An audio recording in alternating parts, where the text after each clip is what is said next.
तो अब ऐसा नहीं है, तो कर्माबाई को घर की जिम्मेदारी देकर के गई कि भाई जब भी घर में रोटी बने तो पहले भगवान को भोग लगाना है और फिर बाकी के लोगों को खाना खिलाना। माँ बाप तो पूछकर चले गए। कर्माबाई ने अगले दिन खींचड़ा बनाया। खींचड़ा खाया कि नहीं खाया?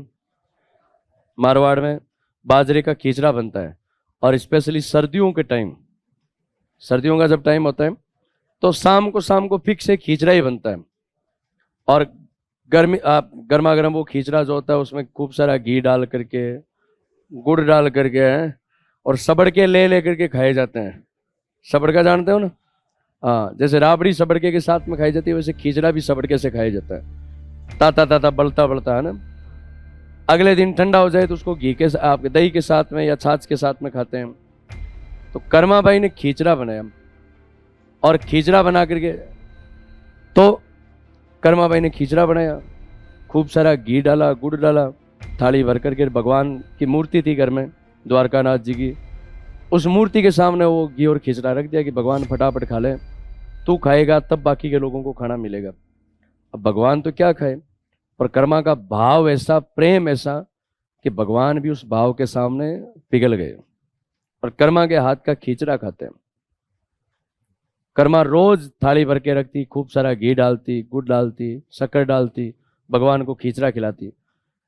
रोज कहते कि कर्मा के भाव में भगवान इस प्रकार प्रेम में विवश हुए कि खुद भगवान कहते कि वहां से, आपके जगन्नाथपुरी से, उड़ीसा में जो जगन्नाथपुरी है, वहां से खुद भगवान कर्मा के हाथ का खींचड़ा खाने के लिए मारवाड़ आते थे। रोज ऐसा होता था कि जगन्नाथपुरी में जो भगवान की मूर्ति है, यह चमत्कार देखा गया बाकायदा कई दिनों तक। जगन्नाथपुरी के मुख पर बाकायदा खींचड़े के दाने लगे हुए रहते, बाजरे के दाने लगे हुए। पंडित जी की समझ में नहीं आ रहा था कि हो क्या रहा है भाई, बाजरे का वहां उड़ीसा में क्या काम जगन्नाथपुरी में। तो कहते हैं कि रोज ऐसा होता था और भगवान वो खींचड़ा खाने के लिए आते थे। 10-15 दिन बाद माँ बाप जब पुष्कर से वापस आए तो उन्होंने देखा कि पूरा घी का पीपा खाली, गुड़ का कट्टा खाली।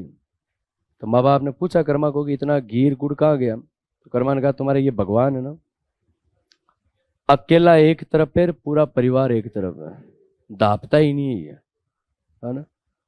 अब माँ बाप को लगा कि ये भोली है, किसी को दे दिया होगा, बांट दिया होगा। तो माँ बाप ने डांट पिलाई कि तूने झूठ बोला है, किसी को दे दिया होगा। कर्मा ने कहा अगले दिन देख लेना आप।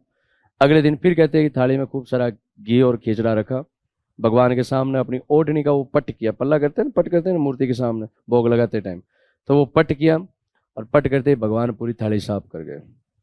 ये माँ बाप ने ये चमत्कार देखा। आज भी मारवाड़ में गीत गाया जाता है कि थाली भरकर लाई खींचड़ो, ऊपर घी की बाट के, जीमो मारा श्याम धनी, जिमावे बेटी जाट के। तो ये गीत आज भी कर्मा की भक्ति और चमत्कार के कारण लोकप्रिय है।